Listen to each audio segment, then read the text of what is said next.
asalaamaaleykum wa rahmatulah wa barakatuhu mbokki réew mi ñu ngi leen di ziara di leen ñaanal jàmm seen télévision Al Mauritania dox di feddiluwaat coloré yi di jaajëfal boobu ba léegi mbokk yi nga xam ni ñu ngi taxawu programme yi ñu jox leen cëx kër goo dem wax dëgg yàlla am na doomu aadama yi nga xam ni ña nga fay daan seen doole mu doon lu am solo bokk ci xarañteef yi ak lépp li nga xam ni rek mi ngi jukkeeku ci ñun jëm ci doomu aadama yi noonu la ñuy def ba nuyu leen jaago ba gaan yi ñu jox cër mbokki góorgóol mbokki Gidi Maxa Brakna ñu jox leen cër mbokk yaa nga ba fële nga xam ni mooy Adrar ñu nuyu leen Incheri ñu jox leen cër ca Gidi Maxa fàttewuñu mbokk yi nga xam ni ñu ngi ci la zone franche de Nouadhibou ñu jox leen cër mbokk yi ba Chami ñett ci ba wàcc ci ñetti wilaya yi ñu jox leen cër mbokk yi am di jàmm yi ñu amal jogteef bu am solo tey jii lii ngeen di gis tey ak waxtu wi ñi ngi jaajëfal mbokk yi nga xam ni ginnaaw ki nga xam ni sunu naataango ñu koy ñaanal lépp loo xam ni itam mooy taxawaayam buur ba yàlla antul ko noonu la ñuy ñaanalee itam mbokk yi nga xam ni ñi ngi ci waar wi di ko bay di jaajëfal tey jii du am mbégte nag tey ñu toog ci bérébu ki nga xam ni un confrère talentueux ki nga xam ni tey jii moom la ñu war a njëkk sargal di Babacar Naam tey yàlla def ñu toog fi nga xam ni samedi ji moo fi daan toog li ko waral doon ab bés bi nga xam ni ñu ngi ko jagleel way taskatu xibaar yi di journée de la presse mu doon lu am solo di ko ñaanal yàlla di ñaanal yàlla également mbokk yi nga xam ni ñi ngi fii di leen rendre hommage ndaxte jógteef bi am na solo di leen jaajëfal bu baax a baax ñu jox leen ceex mbokk yi nga xam ni ñi ngi ñuy seetaan jamono yi ñi ngi leen di jaajëfal ci tundu waalo yi le secteur informel waaye ñu tënku ci li nga xam ni moom mooy ëttu tas xibaar nga xam ni lu ci nekk bare na lool jamono yi ñi ngi ci palais du congrès di taxawu bis bi mu doon lu am solo waaye ma am koo xam ni vraiment ku ñu ràññee la ci liggéey bi ku xarañ ci liggéey bi di ko jaajëfal dox bi moom faawu ñuy dox di jaajëfalante mu doon la am solo Babacar Fall di taskatu xibaar ñu jox ko ca ñu ñaanal ko jàmm dalal ko ñu fas yéene ubbi waxtaan ci bis bi taxawaayam ak tey ji wareef yi nga xam ni moo war ki nga xam ni dafa sàlloo tas xibaar ak ki nga xam ni itam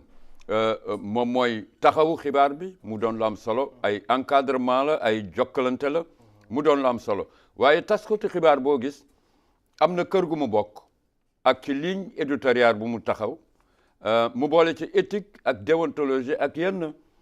maalumaat yu bare nga xam ni dafay ànd ak moom alors Babacar ñu jox la ceex di la ñaanal jàmm asalaamaaleykum wa rahmatulah wa barakatu. waaleykum salaam wa rahmatulahi taala wa barakatu. Ibrahima Idriss Wade. maa ngi lay delluwaat di la gërëm di la sant. ci dalal bi nga xam ne moom nga ma dalalaat sax beneen yoon. mën naa ni kër gi sama kër la. ndax saa bu nekk dañ fi ñëw di waxtaan si ci waxtaan yu am solo. yoo xamante ne dafay laal réew mi. donc ma lay jaajëfal di jaajëfal itam ñi nga xam ne ñooy say téléspectateurs. yi lay seetaan. fii ci télévision Al Mauritania. di nuyu itam mbokk juddit yëpp mbokk réew mi yëpp tey nag comme ni nga ko waxee di bés bu am solo di bés boo xam ne bés bu ñu jagleel taskatu xibaar yi ci àdduna bu wërngal këpp donc mu di bés boo xam ne wax dëgg yàlla bés la boo xam ne war nañ ci mën a waxtaan soññante bu baax a baax ci li nga xam ne mooy suñu waaru yi mu di lu am solo am na solo soññante bi taxawaayu bis bi la ndax ku ne xam na ni li nekk ci diggante jokkalante ñaari nit fu ñu mën nekk faaw jokkalante daf fay am il faut ñu communiquer vous voyez nga war communiquer ak benn nit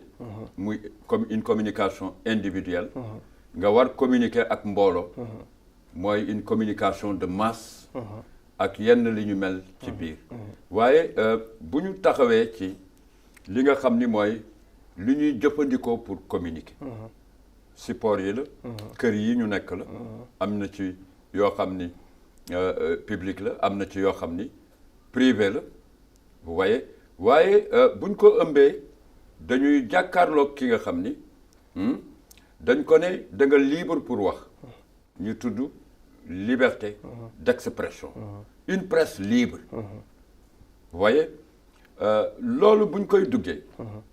ci lan ngay taxaw exactement. jërëjëf Ibrahima Idriss Wade ci laaj mi mu di laaj bu am solo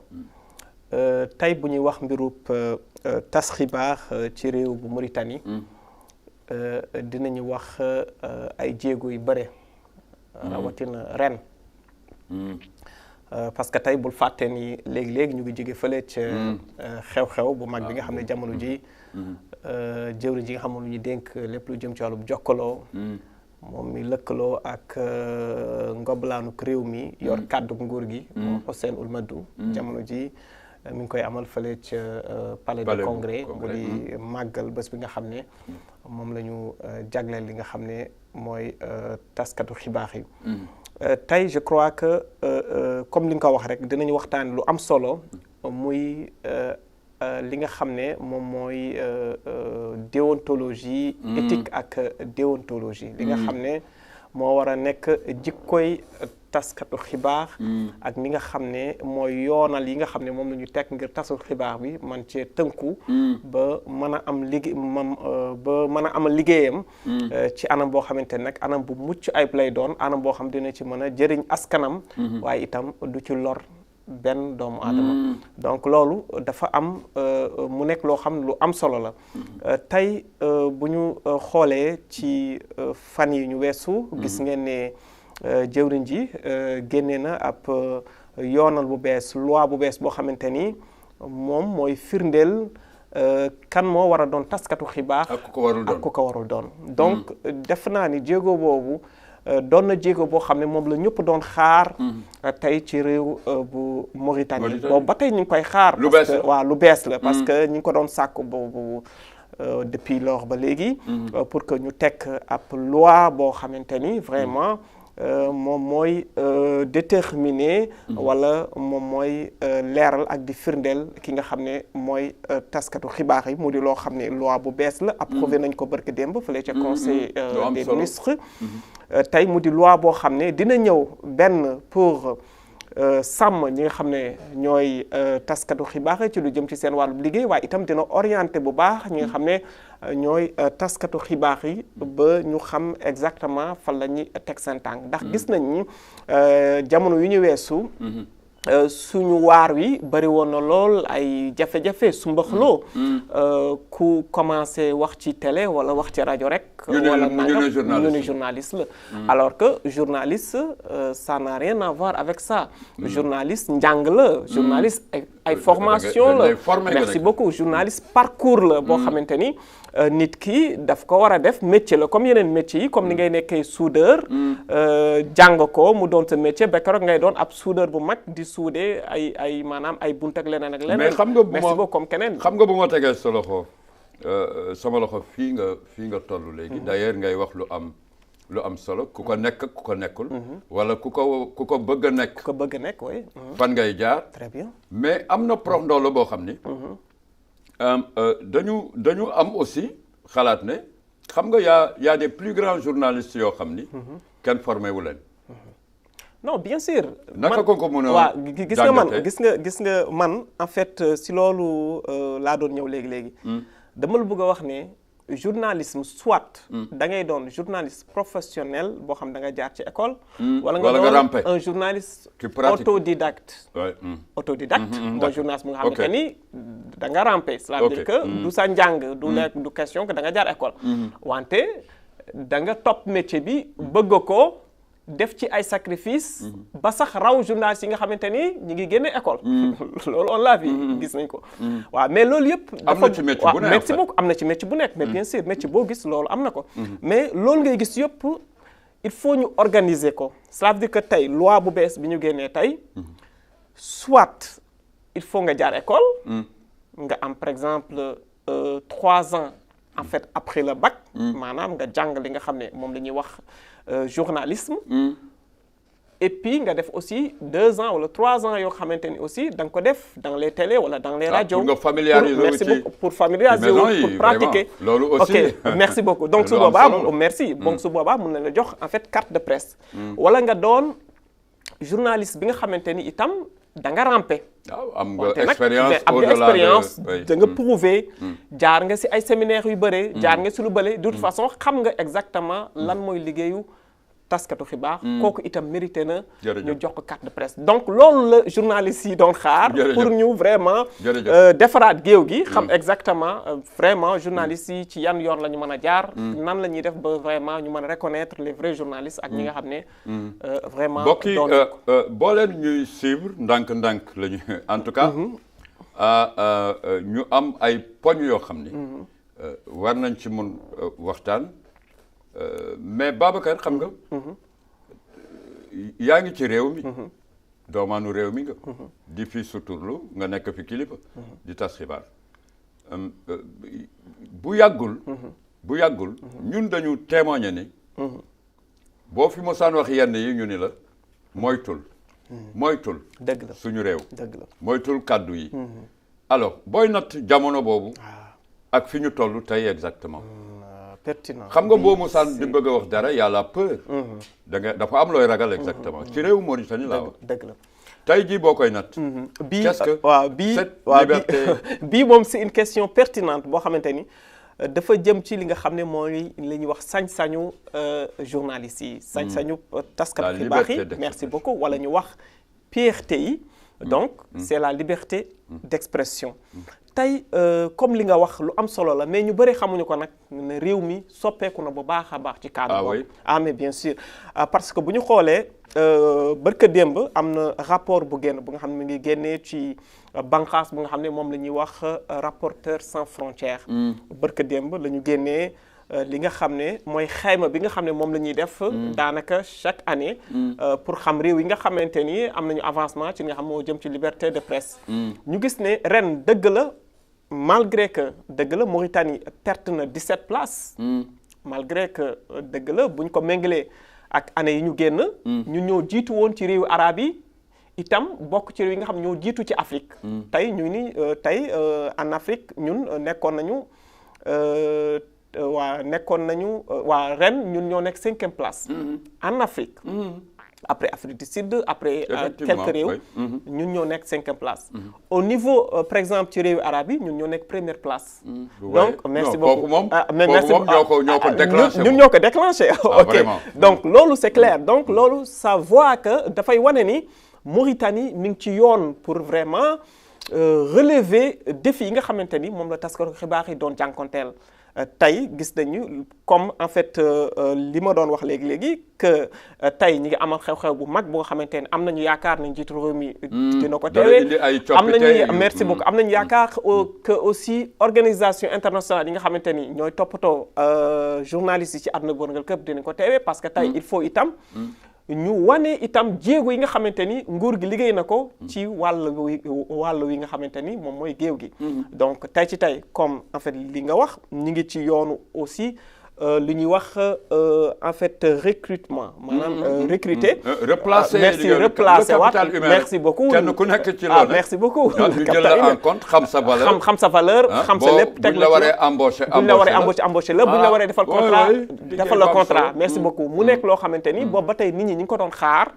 dëgg la am nga ci yaakaar yàgg na non am nañ ci yaakaar avec gis signaux yi non bien sûr am nañ ci yaakaar avec ce nouveau ministre Hussein Ould Madou doon itam taskatu xibaar doon kàngam ci wàllub communication am nañu yaakaar que jéego yi muy teg nii bu sottee vraiment géew gi dina soppeeku bu baax a baax parce que li nga xam ne moom lañ doon xaar boobu ba tey def naa ni tey fruits yi ñu ngi koy bëgg a lekk parce que déjà tey en fait lii xeeñ vraiment jàpp nañ ni vraiment neex na quoi donc waaw mi ngi noonu donc ci cadre boobu li nga xam ne moo jëm ci li nga doon expliquer léegi maanaam liberté de presse en Mauritanie vraiment gëm nga ko gëm naa ko te mi ngi avancé bu baax a baax la liberté d'expression malgré xam nga man wax naa la ko léegi boo nee liberté d'expression l'expression elle-même xam nga expression s'exprimer d'abord dafa bari loo xam ni moom la duy ki ngay waxal ñan ngay waxal naka nga war a waxee effectivement ban moment nga war a wax très important xam nga c'est des questionnements ay laajo yuy dellu si ci ñun ci taskatu xibaar yi mais tey nga jànkoonteeg ay outils yoo xam ni boo demee ci réseau yi outils yi bare nañ fa support yi da ngay am TikTok am Facebook am yeneen yoo xam ni WhatsApp ak yeneen yoo xam ni et je pense que taxaw seetlu bi fa la wax nekk exactement ci support yi maintenant li ma la bëgg fi ma la bëgg dugal mooy est-ce que d'ailleurs le thème d'aujourd'hui dafa bind ni l'intelligence artificielle au service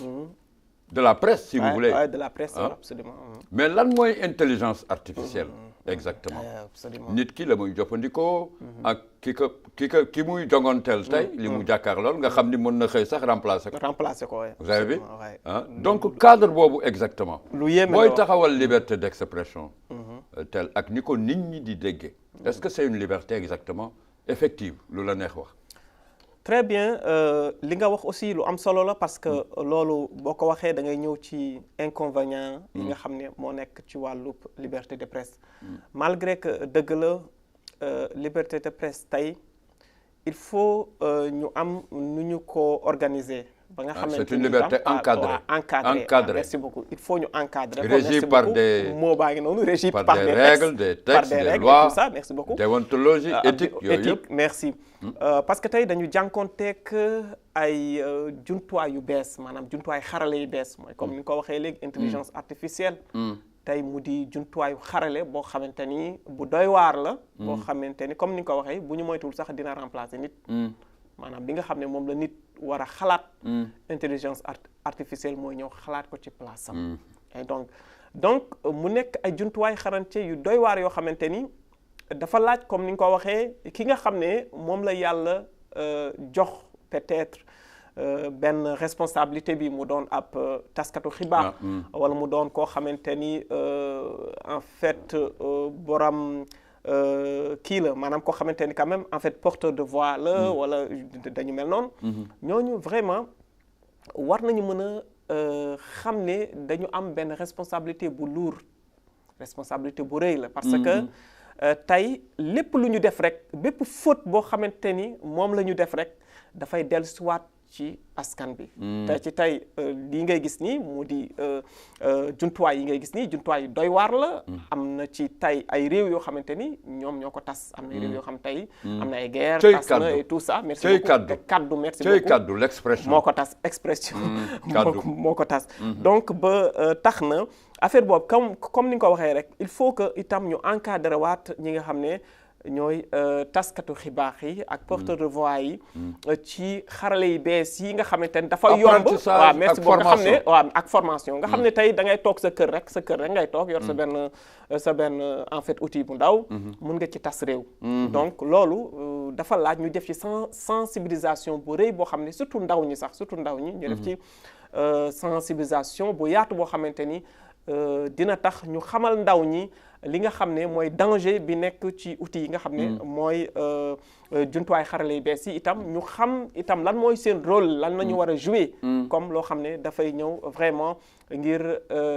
jëriñ réew mi ngir gunge itam nguur gi ci li nga xamante ne nag mooy liggéey bi nga xam ne moom la sumb ci réew mi mu doon lu am solo donc intelligence artificielle boobu tey comme ni nga ko waxee rek dafa doon ab jumtuwaay boo xamante ne ñun sax suñu deful attention sax ñun ci suñu bopp dañuy dem ba finalement en fait dootuñu nekk nit maanaam nit bi nga xam ne maanaam lii daw si nit mu di benn sensation benn lenn loo yëg finalement boo moytuwul da ngay dem benn moment boo toppee intelligence artificielle boo xamante ni en fait ab fer la weñ la wala je ne sais pas da ngay dem benn moment non gis nga Babacar ci la mu mbokki Babacar ci la mu nekk nii moom la ñuy waxtaane tey jëriñ nga xam ni moom la ñu dénk fànnu aada ak cosaan ak alaaka yi ak itam mu téye kàddu nguur gi di jàkkaarloog ñi nga xam ne ñooy parlement bi bu ko bëggee régler am na yu bare yoo xam ni ci moom lay jaar te am nañu yaakaar ni suñu taxawaay ñun ñii ñëpp ñu ci jaajëfal itam ñi nga xam ne ñooy njiit yi ñun aujourd'hui on a une femme très brave boo xam ni qui travaille dans le silence et te yii yëpp ci eeram la ñu koy sante nag réew mi yëpp exactement parce que bu ñu demee ba di xoolaat le capital humain surtout kenn ku nekk ci domaine am mu génn ci kàddu njiitu réew mi discours yu bare bu ñu ñëwee tey ñuy waxtaane l'intelligence artificielle kon ñun ñi ñuy delloo njukkal ñun ñii nga xam ni ñun la yàlla nattoo ci naka ngeen tombeek moom ci naka exactement intelligence artificielle wax nga ko léegi wax nga ko léegi mënuñu ko dékku loo xam ni fléau la buy am ci avancé monde et mi ngi mondialisé wu exactement mënuñu ci dara mais am nañ sañ-sañ ku nekk say valeur sa valeur u réew nga ni naka lañ koy utiliser réew mu nekk am na droit ni samay doomaan ñu encadre leen ba xam intelligence artificielle boobu nga xam ni bari na ngëneel nag naka lañ koy encadrer exactement ci loolu la ñu nekk tey ci bis bu mag bi nga xam ni ñu ngi ko jagleel kàddu ak na muy jibe ak ni muy jibee Babacar absolument buñ ci mënee jaar nga ci benn léegi xam nga tey jii boo demee ci secteur santé intelligence artificielle moo tax ñuy détecter feebar bu gaaw bien sûr dañ ciy teg sa loxo benn bare na itam yaa ngi wax léegi apprentissage ak formation l'apprentissage et la formation doit être accéléré ci doomaanu réew mi nga xam ni ñoo aspiré yenn ci xeetu liggéey yi am na loo xam ni itam lu am solo partage d'idées yi xam nga tey boo bëggee partager benn idée bu favorable avec l'intelligence artificielle c'est rapide lu gaaw la mais nag foofu aussi am na benn point bu nga xam ne bëgg naa si ñëw tuuti quoi ci li nga wax ci lu jëm ci wàllu santé dañ ko waaw ñu dippi ko waaw voilà yaa ngi ci santé waaw non dippeeguñ ko ñu wax inconvénients yi eggaguñ ci juste waaw ok voilà su fekkee da nga dem ci fànnu santé demal waaw bon inconvénients yi léegi bu ñu leen tourner xam nga la une production mais l'intelligence artificielle day accélérer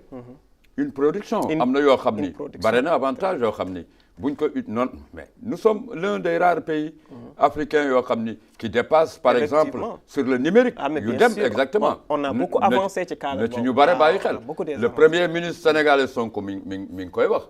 mais aujourd'hui xam nga dafa am mbindeef boo xam ni bu xëyee rek copier coller man dal na ma dal ñu bare copier coller très bien vous voyez très bien mais booy lire li nga copier coller doo ci sentir sa bopp da ngay xam ni feneen nga ko jëlee c'est une haute intelligence qui t'a permis nga def du yow daal très bien mais un jour on s'arrête on dit non nous bon je copie pas mais j'utilise mon intelligence moi l'intelligence humaine mais xam nga loolu ngay utiliser ak li ngay jëlee copier ya différence bi lan lay nekk exactement exactement yow yaa ma koy wax exactement day am différence grand ci cadre boobu comme en fait li ma koy expliquer léegi que intelligence artificielle du nit maanaam ab jumtuwaay la rek jumtuwaay du loo xam ne dafay xalaat du loo xamante ni merci beaucoup waaw merci beaucoup loo ko laaj mu jox la waaw merci loo ko laaj mu jox la du loo xam ne dafa am sentiment dafa am leneen alors ki nga xam ne moom mooy journaliste bi nga xam ne peut-être dafay jëfandikoo lii intelligence artificielle dëgg la bien vrai que intelligence artificielle en fait di nga ci wax léegi dafa ñëw peut-être pour gën ñu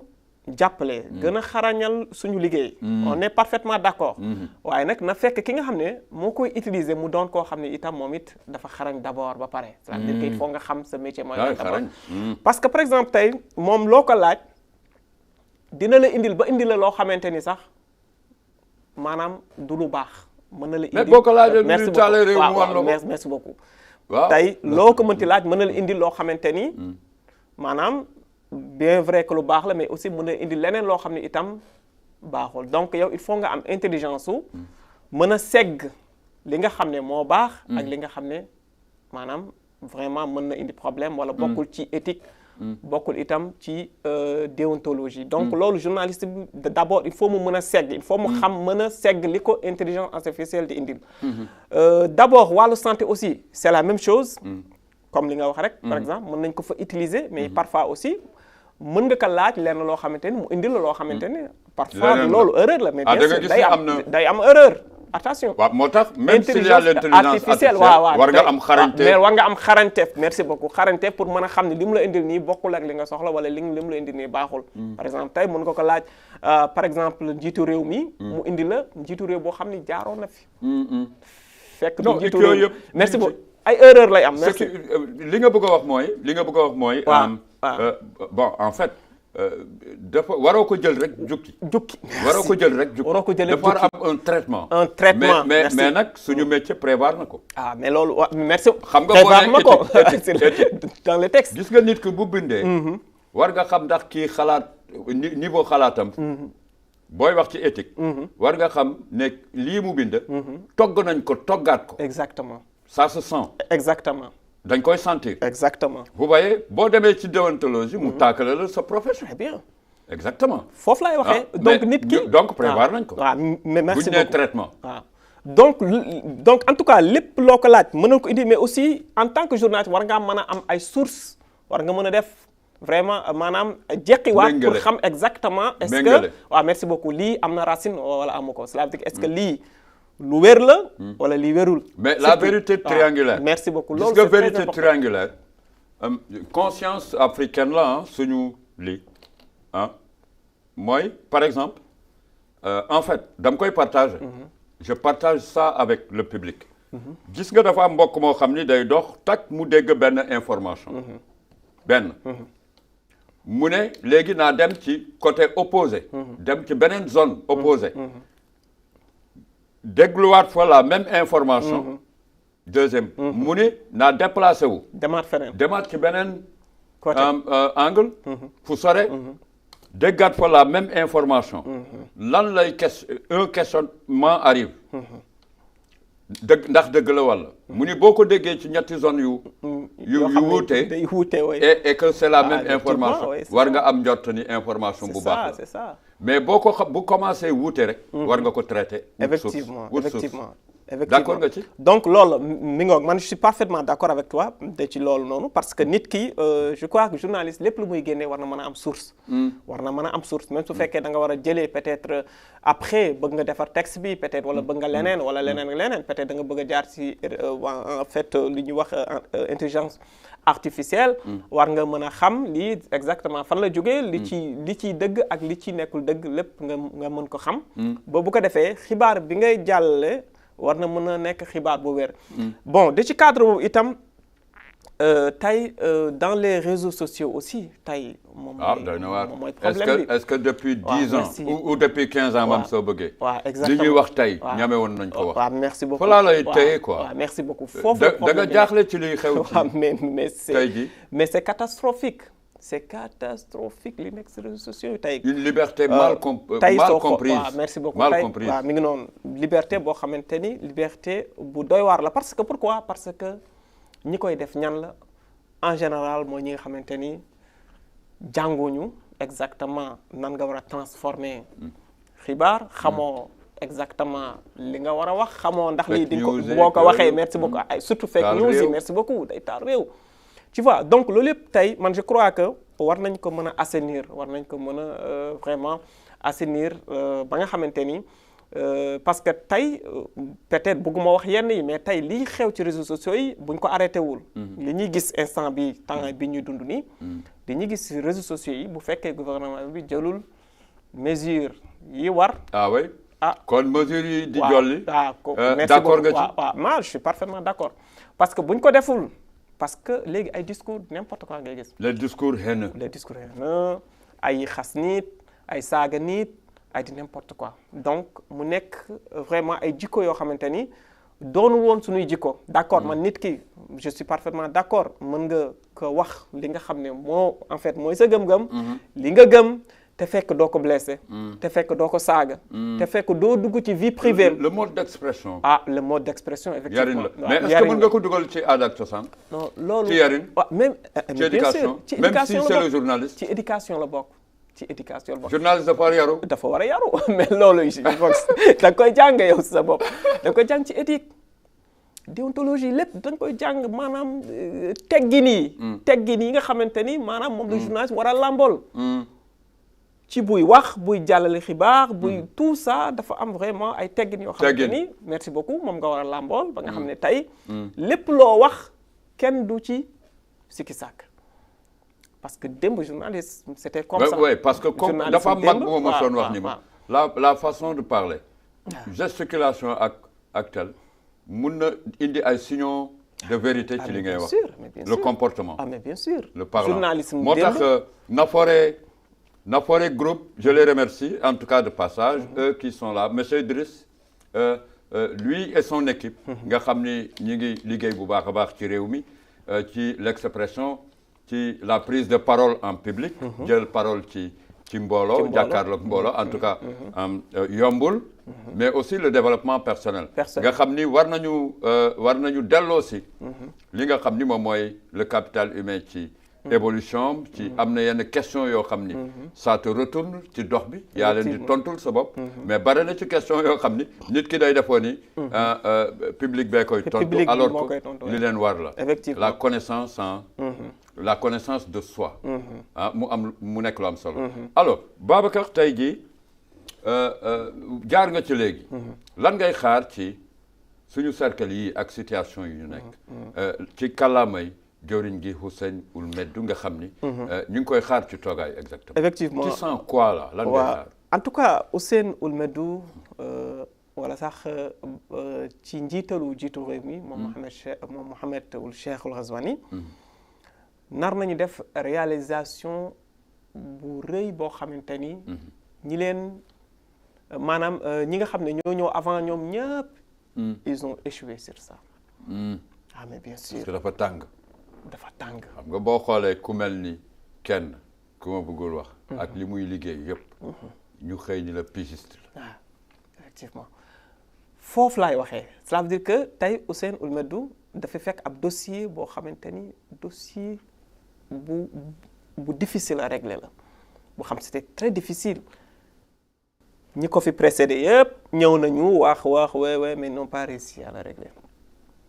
tey président de la République a pris maanaam une décision de régler ce problème régler ko définitivement. muy dossier yi nga xamante ni ñooy liggéey ci kër yi tasaare xibaar. maanaam yu nguur gi. comme la télévision comme la radio comme l'AMI comme. TDM comme merci beaucoup waaw merci beaucoup les gens ont beaucoup waaw merci parce que bon journaliste dañu doon dund ci benn situation boo xam ne vraiment c'est une situation précaire. situation bu metti la situation boo xamante ni vraiment tey mën nañu Hussein li mu def vraiment ci ndigalu jiitu réew mi Mohamed Cheikh Ould Ghazouani lu rëy la pour les journalistes. donc moo tax tey lii dafa bokk ci seeni réalisation. ña nga ko tertu di ko xaar. mais bien sûr gis nga salle bi nu mu yembe. mais bien sûr parce que dafa bokk ci réalisation. yu mag yi nga xamante ni. tey réew mi. bokk na parce que aussi nañu bon xam nga tey. suñu nee en fait journalisme mooy quatrième pouvoir. dañu am merci beaucoup dañu am mais quatrième pouvoir. gis nga Babacar nañu waxtaan nag quoi ci les comportements. exactement fii tey jii journaliste taxaw. xam nga boo demee sax ci déontologie. ki nga xam ni dafa comprendre li nekk ci biir. am na comportement bu mu war am comportement. mooy généralement nga def sa liggéey dox sa dox. voilà am na kenn ku ma sax ni ma ndax Père Diom. dafa jaadu. Père Diom ma ni ko Père Diom bokkul ci liggéeyu journaliste. effectivement bokku ci peut-être nit ñi mën nañu am compréhension. nga liggéey ba pare ñu baaxee la dara. waaye mais Père Diom bokkul ci effectivement parce que li ngay wax Père Diom sax boo xoolee organisation internationale yi nga xamante ni ñoom ñoo boot journaliste yëpp. dañu ko kii woon si maanaam ñoom en fait xooloon nañu ba waxtaan si cadre boobu. ba ne daal loolu bokkul ci li nga xam ne moom mooy liggéey bi. moo tax ñoom ci seen bopp en fait ils avaient pris une décision bu nga xamante ni mooy que dañuy dindi Père Diom ci li nga xam ne. mooy liggéeyu journal parce que on vous rembourse le transport. mais bien sûr dindi changer expression bi. ok mi ngi noonu parce que aussi en fait liñ ciy daw aussi encore mooy que journaliste bi kenn war ko mën a jënd. mu influer ko. mais bien sûr parce que journaliste liñ ko sant mooy mu dem taataan xibaar indi ko joxe ko te du ci yokk dara te du ci wàññi dara. tout court. tout court. effectivement. donc loolu mooy liggéey bi donc su fekkee nag dafa rax leneen peut-être ay per diem leneen loolu peut-être mën na pousser. ñenn ñi nga xamante ni. tënkuwuñu ci liggéey bi des fois nga am information yoo xam ni li nga wax du ci ne. en fait ñu merci boo ko defee taal réew mi ngi noonu. en fait ñu wax la lii la ñu bëgg nga jàllale ko wala maanaam nii nañu bëgg merci nga jàllale ko alors que c'est pas le cas alors que yow journaliste bi yaa war a xool exactement lii nan nga ko war a jàllale xew-xew bi lan la nan ak nan la xewee ak nii la demee donc da nga jàlle ko noonu donc loolu moom mooy merci merci donc dañuy voyager si tu veux voyage bi ma lay yóbbu mooy il faut ñu fàttaliku ñu fi nekkoon am na ñu doon yore Nagra ah bon ah oui doxantu fàttaliku les grands ténors romb nañ ci ñenn léegi dëgg xam nga ñoom Taban Sidi Ahmed Taban les Mamadou Gueye les anciens ñi ci rajo ba on y va vraiment xam nga leen ñu lim wallaay dëgg il faut ñu sargal leen vraiment ñooñu parce que démb bu ñuy ku yuuxu am problème l'expression avait peur ne pouvait pas sortir entièrement am na ñu fi nekkoon di ay journalistes effectivement alors bu ñuy taxaw ci ñoom exactement donc ñooñu par exemple rendre hommage comme li nga ko wax rek du ñu jug ci dina rendre hommage parce que pourquoi grand Bosco ñoom parce que merci wallahi yarahma ko yàlla yërëm Coulibaly Souleymane ñeneen ak ñeneen ay ñoom en fait El Hadj Mahmoud Ba ñeneen ak ñeneen ñu fi nekkoon donc ñu nekkoon ñoo xamante ni ay taskatu xibaar El Hadj Gueye tout récemment yu mag la ñu woon te itam ñoom seen temps dafa nekkoon temps boo xamante ni temps bu jafe la woon te dañ ko doon liggéey mu nekk loo xamante ni lu ñu gëmoon la tey bokkul ak tey lu xew tey vraiment tey ñun dañu ñëw fekk peut-être lépp yemb na dañu ñëw fekk ñoom ñu liggéey lépp boo xoolee am ay xarañteef merci beaucoup xarañteef yi et tout ça fekk sax lépp yomb dugg nga fi Nagra nekk ci lépp yomb na waa Nagra bien sûr dugg naa fa bien sûr le vieux Mbol Gueye wallaay ndeysaan avec sa voiture là wallaay ndeysaan voiture d'enregistrement wallaay ndeysaan vieux bi wallaay yal na ko yàlla yërëm mu nekkoon Pape Demba Fall wallaay ndeysaan wallaay vraiment ñu nekkoon ay ténor yoo xamante ni vraiment ils ont maanaam dañu marqué seen empreinte ci li nga xam ne moom mooy vraiment waar bi te ñu leen di ñaanal ñi nga xamante ne ñoo en fait ñoo fi des ñu leen di ñaanal yàlla may leen gudd fan ak wér ñu yàgg ñu gunge ba ci kanam parce que aussi ñun jeunes yi aussi il faut que loolu isam ñu bàyyi ci xel bu baax tey da ngay gis koo xamante ni rek commencé na liggéey tuuti ci journal wala quelque chose pour moom léegi xam na lépp quoi waaw pour moom léegi donc xam na lépp donc mën a def lépp alors que en fait il faut que tout le temps ñuy delluwaat tuuti ci les vieux ci ñi nga xam ñoo fi jaaroon merci di leen consulter di leen laaj parfois lépp lu nga bëgg a def wala quelque chose war nga mën a delluwaat ci ñi nga xam ne ñoo fi nekkoon démb xam nañu affaire bi xam nañu liggéey bi xam nañu yoon bi xam nañu tout donc nga toog ak ñoom ñu waxtaan ak ñoom di leen laaj ñu lay teg ci yoon donc loolu aussi c'est très important loolu war nañ ci bàyyi xel bu baax a baax parce que mbokki jamono yi le monde de la presse ñi ngi ci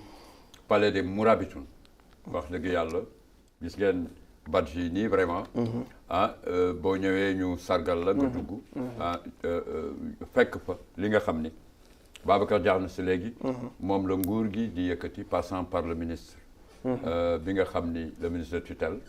Houssène Meddu nga xam ni moo yore àllaaqa yi di ko jaajëfal itam un ministre très flexible mu duy espoir bu bari ci tey kenn ku nekk kuy taskatu xibaar sa xel mi ngi dem ci ñu placer le fi nga xam ni moom mooy dalal sa xel ndax bari na ci yoon yoo xam ni ñun ñii ak samay morom dañuy egsi ci télé bi nga xool ñu xam ni am na lu xew kër ga dëgg la wala am na lu xew ci yoon wi dëgg la nga bari gis taskatu xibaar yoo xam ni ndeysaan bu leen yàlla mayul ndaamaar dañuy waaxu ba sonn dëgg la ndeysaan wallaahi ba sonn te bu ñu ñëwee toog ci plateau weccoo xalaat ak doomu aadama yi loolu sax damay wax ni courage la mais tey jii il est temps monsieur le ministre nga tontu laaj bi ndax ñun ñii sax am na tontu yoo xam ni buñ koy tontu dañuy rus di ko tontu ci fànnu payoor ak yenn yi fu ñu la seen defoonu yaa ngi fa alors que ñu tënk foo xam ni doomaanu réew mi ñu bare yu tas xibaar ñoo fa nekk te bugguñu ko wax seen sag la ñu am ci yaakaar yaa ngi ciy jaar léegi ñu bu ñu xëyee mën a jàkkaarloog mbindeef yi kanam yi leer ñuy ree ñu xam ni exactement placé nañu suñu véritable contexte ñu ngi koy ñaanal sante ko yàlla waaye itam un grand appel à son excellence Mamadou Cheikh El Ghazouani xam nga tey jii boo nekkee ci réew mu mel ni Mauritanie man ku ma laajoon sama choix parce que journaliste dafa am ay sous profession yu ci nekk kenn interview kenn investigation kenn journaliste leneen wala leneen sa boor mais man bu ma laajoon tey damay tënk sama bopp ci un journaliste de développement koo xam ni day accompagner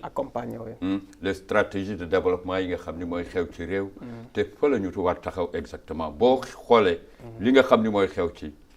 saa su jot gone réew mi di wax yëkkati ay kaddu yoo xam ni dafay dal ci mbooloo te naka su dul noonu tey jii booy tënk li nga xam ni tey ñu ngi ci jaar muy suñu thème exactement lan ngay wax ci taskatu xibaar ñu génnee ko mën fa jëlee itam loo xam ni mën na indi une chute ci waxtaan wi nga xam ni ubbi nañ ko Vox am na solo mën naa ni sax peut-être résumé nga lépp mooy que tey journalistes yi amel nañu njukkal jiitu réew mi Mohamed Cheikh El Ghazouani amal nañu njukkal itam le ministre Hussein mais yaa ngi wax mel na lépp sotti waaw non du question que lépp sotti mais jéego bi rek ça veut dire que xam nga tey nit nekk ci benn affaire boo nga xamante ni ay décennies gars yi ñu ngi koy jànkonteel te kenn taxawul pour régler ko yaa ngi comprendre donc xam nga président bu taxawee jël engagement que ne par exemple problème bii nga xam ne ça fait def na ay décennies jël na engagement pour régler ko jox ay instructions le ministre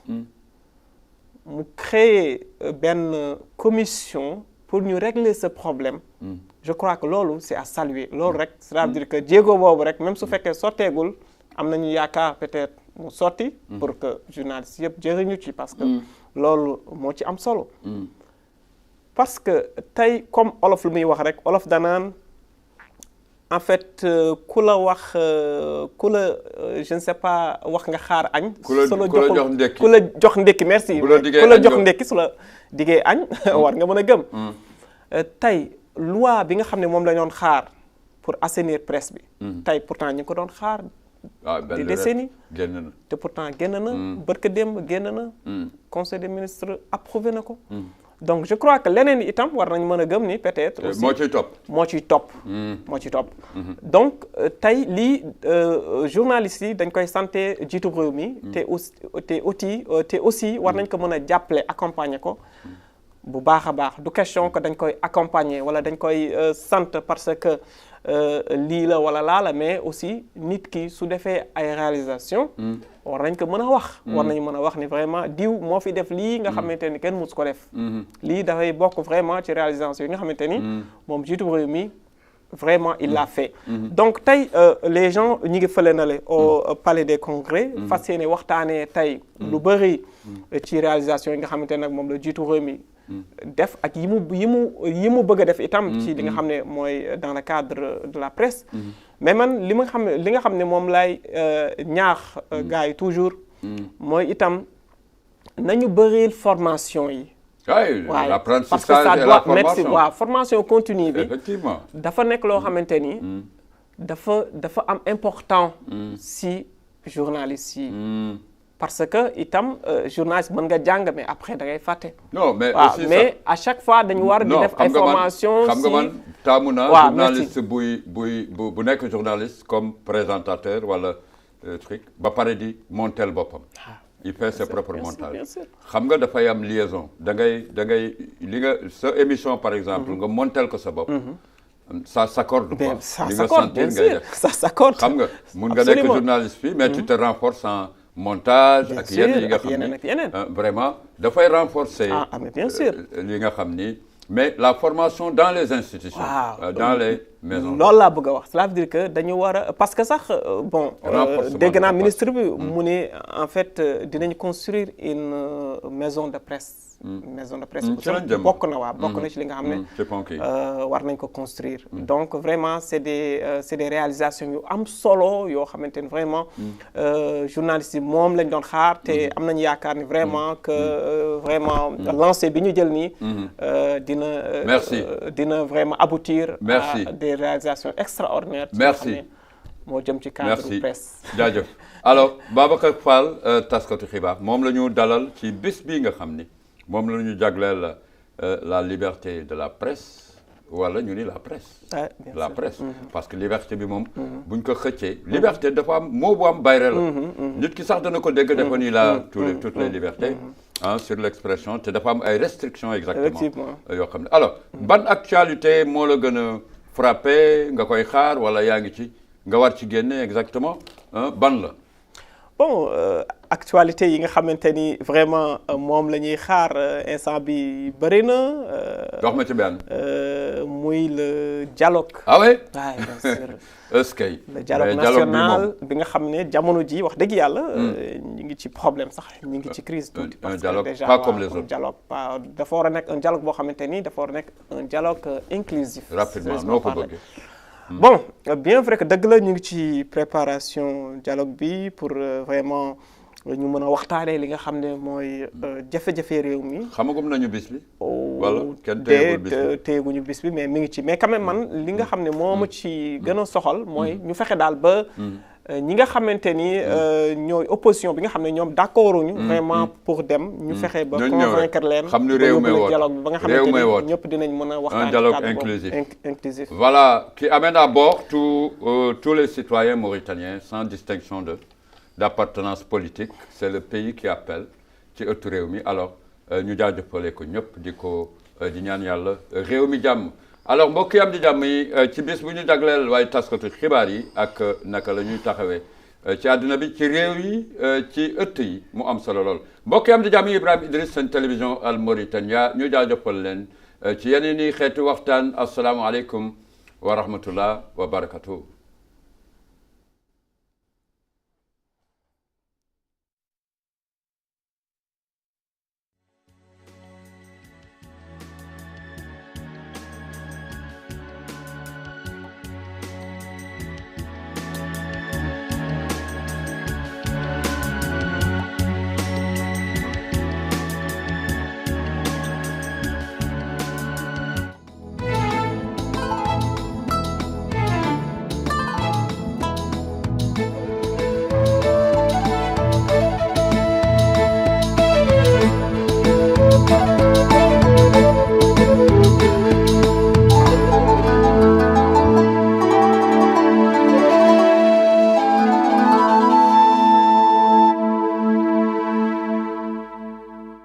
تظهر صور الأقمار الصناعية هذا الجزء من الشواطئ الشمال غربية لموريتانيا كلسان من الرمل يمتد داخل المحيط.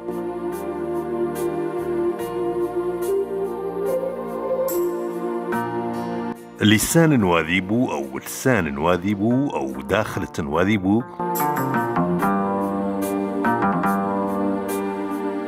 كثيرة هي الأسماء المتغيرة التي أطلقت على شبه الجزيرة هذه المغيلة في مياه المحيط الأطلسي.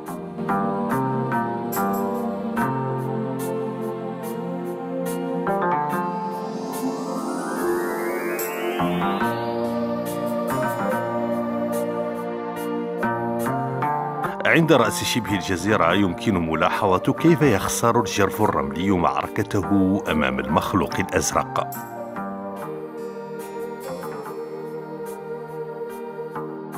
مع مرور الوقت تنهار حافة هذا الجرف أمام عوامل التعرية مفسحة المجال لهذه المساحات المنخفضة تحت أرض شبه الجزيرة.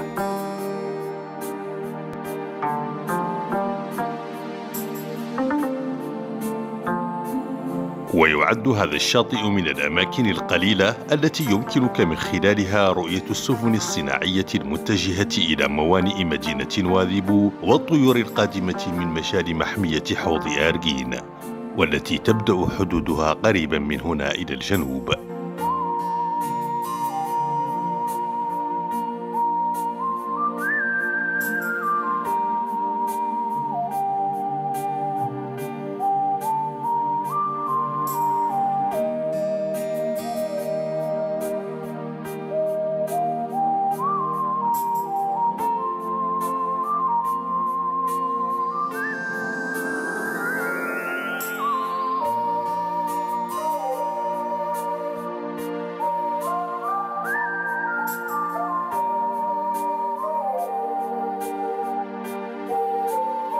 في الأعلى يبدو المكان خاليا تقريبا من البناءات،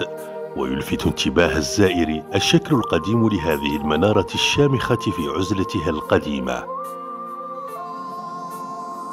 بناؤها الذي يعود إلى بداية القرن الماضي يبقى اليوم من الشواهد الحية على بداية اهتمام المستعمر بشبه الجزيرة التي ستصبح بعد ذلك موطنا لعاصمة البلاد الاقتصادية. ومع ذلك فهذه المنارة القديمة الحالية ليست أول الشواهد على اهتمام الإنسان بهذه الشواطئ الغنية. الوجود الفرنسي كان مجرد فصل في نهاية حكاية ممتدة إلى الوراء من تاريخ هذه الشواطئ.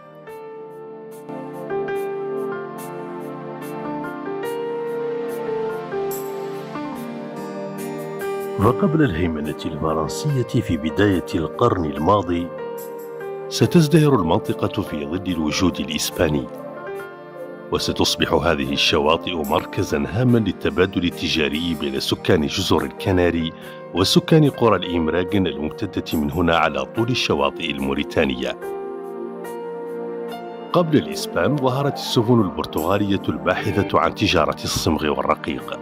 وإلى البرتغاليين يعود بناء أول منارة لإرشاد السفن في هذا المكان.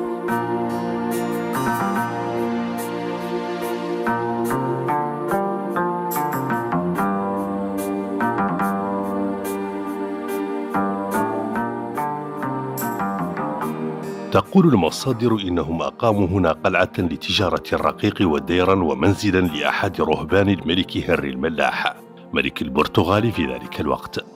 ولكن لا وجود اليوم لأي من تلك الأطلال. سافرت كلها مع الرياح كما يسافر كل شيء على هذه الشواطئ الهوجاء.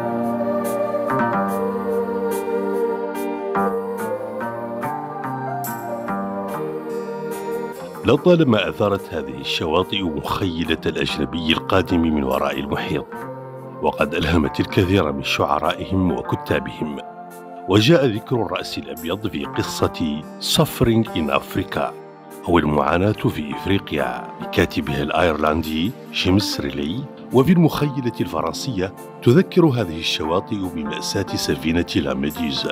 التي تحطمت إلى الجنوب من هنا في العام 16 و800 للميلاد، وخلدها الفنان الفرنسي جيريكو في واحد اليوم من روائع الفن الفرنسي.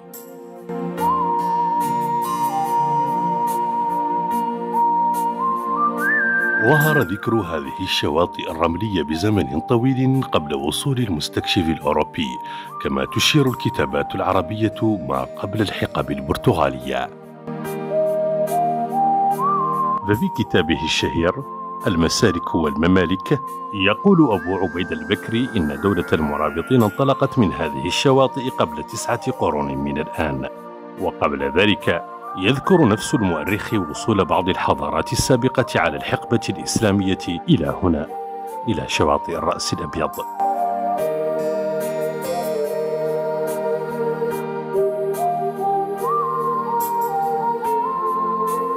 باللي منين قعود بركاتية هون معروف باسم الأسامي. هو أولا بالبرتغالية كابابلانكا وبالإسبانية كابابلانكو. هذا الشرف القاري لو كان يتكلم يحكي لكم عن أخنا عليها اللي هي أخنا على لبدي. من هنا حسب معلوماتي أن مرة أول قائد بحري قالوا هاني بعد القرطاجي التونسي، وانطلق هذا القائد من جزيرة جربة التونسية وهو أسطول بحري. جاء البكري بتحدي خلاص الصفحة 27 و 26 من كتاب البكري عن إفريقيا، معروف موجود في موريتانيا، على أنها 150 زاحف أي سفينة.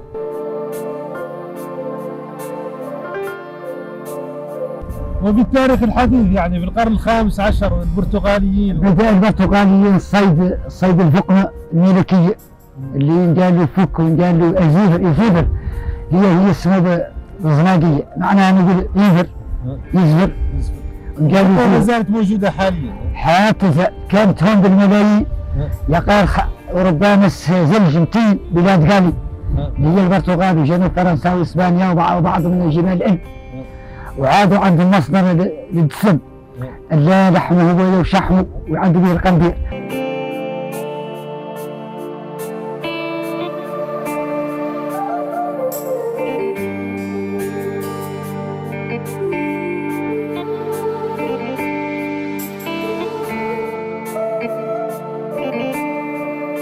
فقمة الراهب. المتتبع لتاريخ هذه الثدييات البرمائية في القرون الخمسة الأخيرة منذ ظهور أول سفينة أوروبية سيفهم حجم الإبادة التي تعرضت لها هذه المخلوقات الغنية بالشحوم.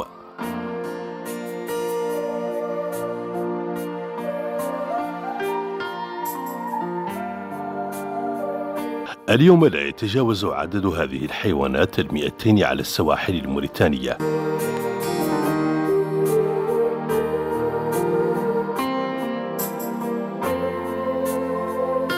وتحاول محمية الحظيرة الوطنية لحوض أرجين، والتي يبدأ مجالها الترابي من هذه النقطة، الحفاظ على ما تبقى من هذه الكائنات.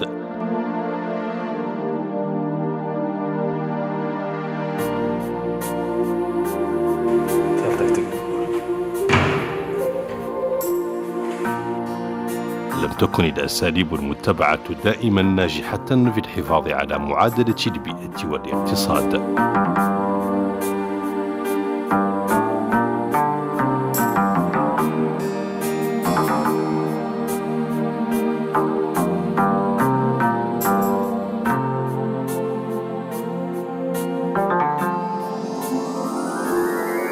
بداية نشأة المدينة حدثت في هذا المكان بالذات ولنفس الأسباب التي تجعل منها اليوم عاصمة لاقتصاد البلاد، الثروة البحرية.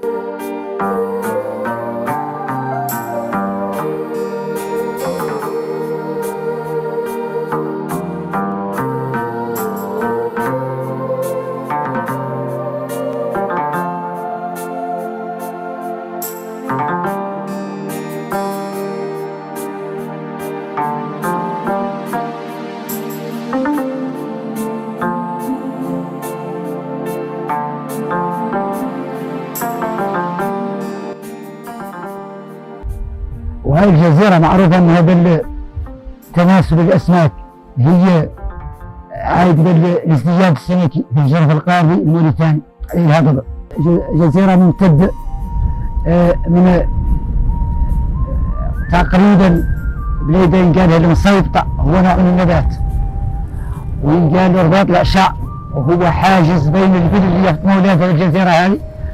وأهل القبائل العربية اللي كانت هون، تفطموا إيديها، تفصل عنها الدق،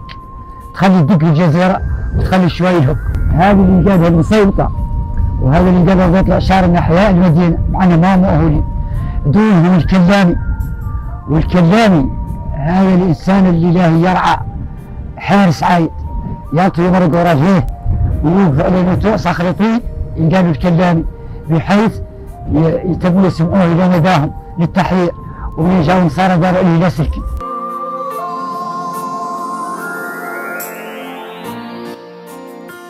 مع بداية العام 9600 وألف للميلاد ستبدأ الأسماء الفرنسية بالظهور على الخرائط، فعلى شواطئ الرأس الأبيض ستظهر هذه المنارة الفرنسية على أنقاض المنارة الإسبانية القديمة. سيبدأ فصل جديد من تاريخ هذه الشواطئ يهيمن عليه الوجود الفرنسي.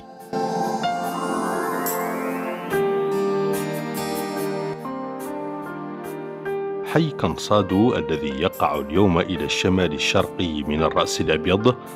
ما زال شاهدا على النمط الأوروبي في العمران، ويعد اليوم من أجمل مزارات المدينة.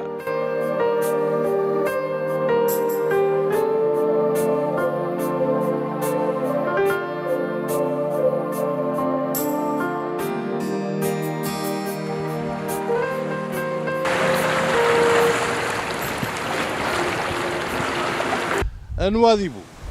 الاسم القديم الذي أتى عليه حين من الدهر لم يكن سوى بئر مالحة تحيطها مياه المحيط من 3 جهات.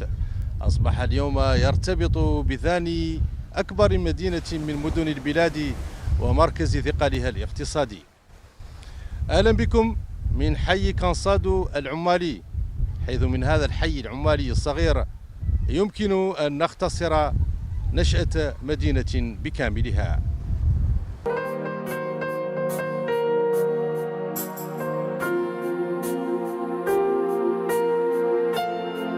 لقد اختار الأوروبيون هذه الإطلالة الشاطئية المقابلة للرأس الأبيض منذ بداية وجودهم. أصل تسميته ترجع لأن التسمية جاية من عند البرتقاليين، اللي هي يقولوا عنها نهاية التعب وزوال الخطر. تم تأسيسه مع بداية الستينيات. هذا الحي بدأ بجيار من السنق معروفين عند الترافل ينقال لهم سبيات، وما زالوا موجودين للآن. من فم بداوا ذوك الجيار الأخرات المعدلات من السمو. هذا الحي كان من أشهر الأحياء في مدينة نواذيبو بعد الاستقلال. في الحي يمتاز عن باقي الدشرة أنه كان وجهة سياحية لياسر من الدشرة الآخرين، به اللي كان فيه ملعب للتنس، وكان فيه ملعب لكرة القدم، وكان فيه مسبح، وفيه مركز تجاري، وقطوا عدلوا فيه سباقات فورمولا 1 هذو للسيارات فترة من الزمن في نهاية الستينيات.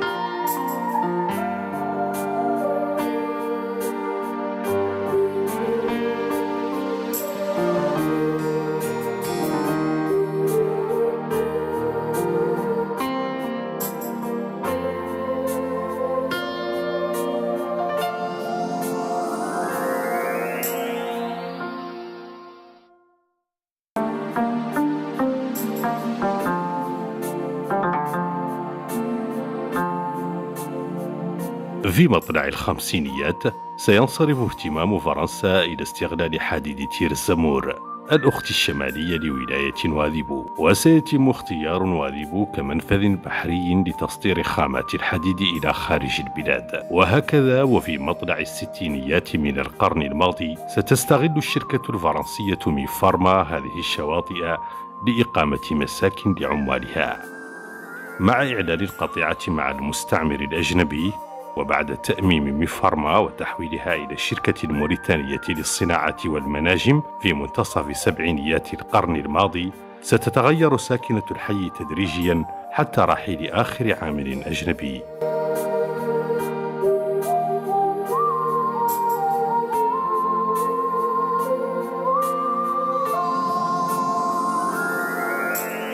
إلى الغرب من مدينة كانصادو وبموازاة الطريق المعبد الذي يربطها ببقية المدينة، يمتد خط سكة الحديد الذي